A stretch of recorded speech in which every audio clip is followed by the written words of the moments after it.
Yesaya pasal 38. Pada hari-hari itu Hizkia jatuh sakit dan hampir mati.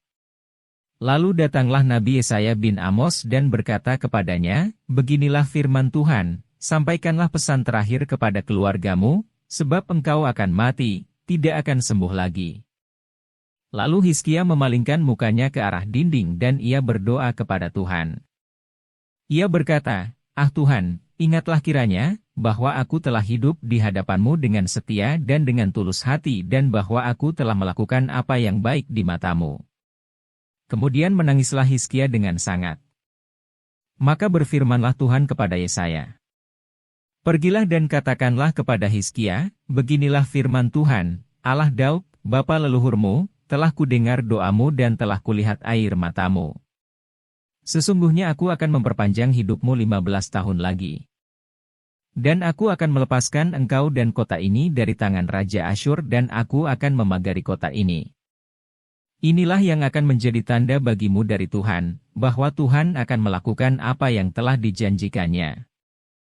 Sesungguhnya, bayang-bayang pada penunjuk matahari buatan Ahaz akan kubuat mundur ke belakang 10 tapak yang telah dijalaninya." Maka pada penunjuk matahari itu matahari pun mundurlah ke belakang 10 tapak dari jarak yang telah dijalaninya. Karangan Hizkia, Raja Yehuda, sesudah ia sakit dan sembuh dari penyakitnya.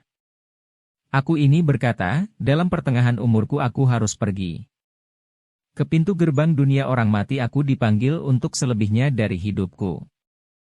Aku berkata, aku tidak akan melihat Tuhan lagi di negeri orang-orang yang hidup. Aku tidak akan melihat seorang pun lagi di antara penduduk dunia. Pondok kediamanku dibongkar dan dibuka seperti kemah gembala. Seperti tukang tenun menggulung tenunannya aku mengakhiri hidupku. Tuhan memutus nyawaku dari benang hidup. Dari siang sampai malam engkau membiarkan aku begitu saja. Aku berteriak minta tolong sampai pagi. Seperti singa demikianlah Tuhan menghancurkan segala tulang-tulangku. Dari siang sampai malam engkau membiarkan aku begitu saja. Seperti burung layang-layang demikianlah aku menciap-ciap. Suaraku redup seperti suara merpati. Mataku habis menengadah ke atas. Ya Tuhan, pemerasan terjadi kepadaku, jadilah jaminan bagiku.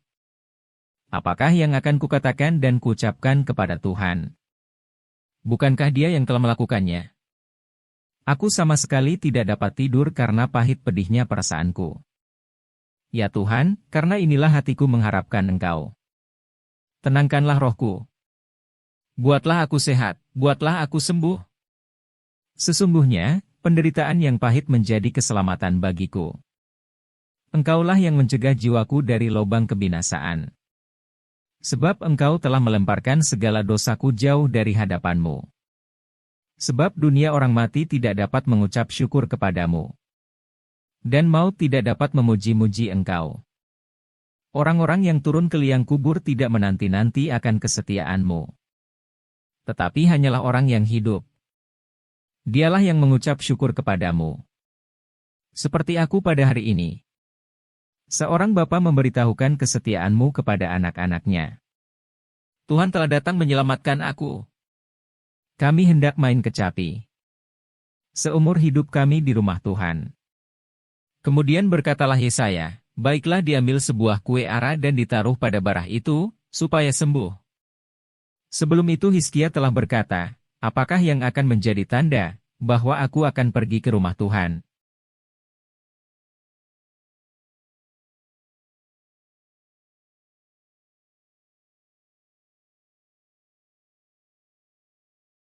Shalom saudara-saudaraku yang kekasih di dalam Tuhan Yesus.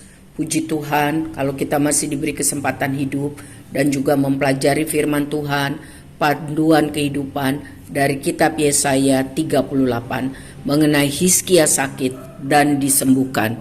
Tuhan Yesus memberkati. Saudara, pernyataan Tuhan bahwa Hizkia harus siap untuk mati dan doa Hizkia kepada Tuhan untuk dipanjangkan usianya mengandung beberapa pelajaran penting yang dapat kita terima. Yang pertama, segala sesuatu yang dinyatakan Tuhan tentang masa depan masih bisa dipertimbangkan. Ya. Sama seperti kejadian Yunus tercatat di dalam Yunus 3. Tuhan mendengar doa. Sebab itu apabila orang percaya menghadapi malapetaka, kita harus yakin bahwa Tuhan pencipta langit dan bumi, Allah yang mengasihi kita, memperhatikan apa yang terjadi pada diri kita. Tuhan berbelas kasihan. Tuhan peka terhadap pengalaman-pengalaman hidup kita. Yang kedua, doa yang sungguh-sungguh dengan yakin didoakan. Doa dapat mempengaruhi rencana Tuhan dan pelaksanaan rencananya karena Ia berdaulat. Demikianlah apa yang terjadi dalam hidup kita. Semua ditentukan oleh rencana Allah. Dan kita harus berdoa. Ya, karena doa dapat mengubah keadaan.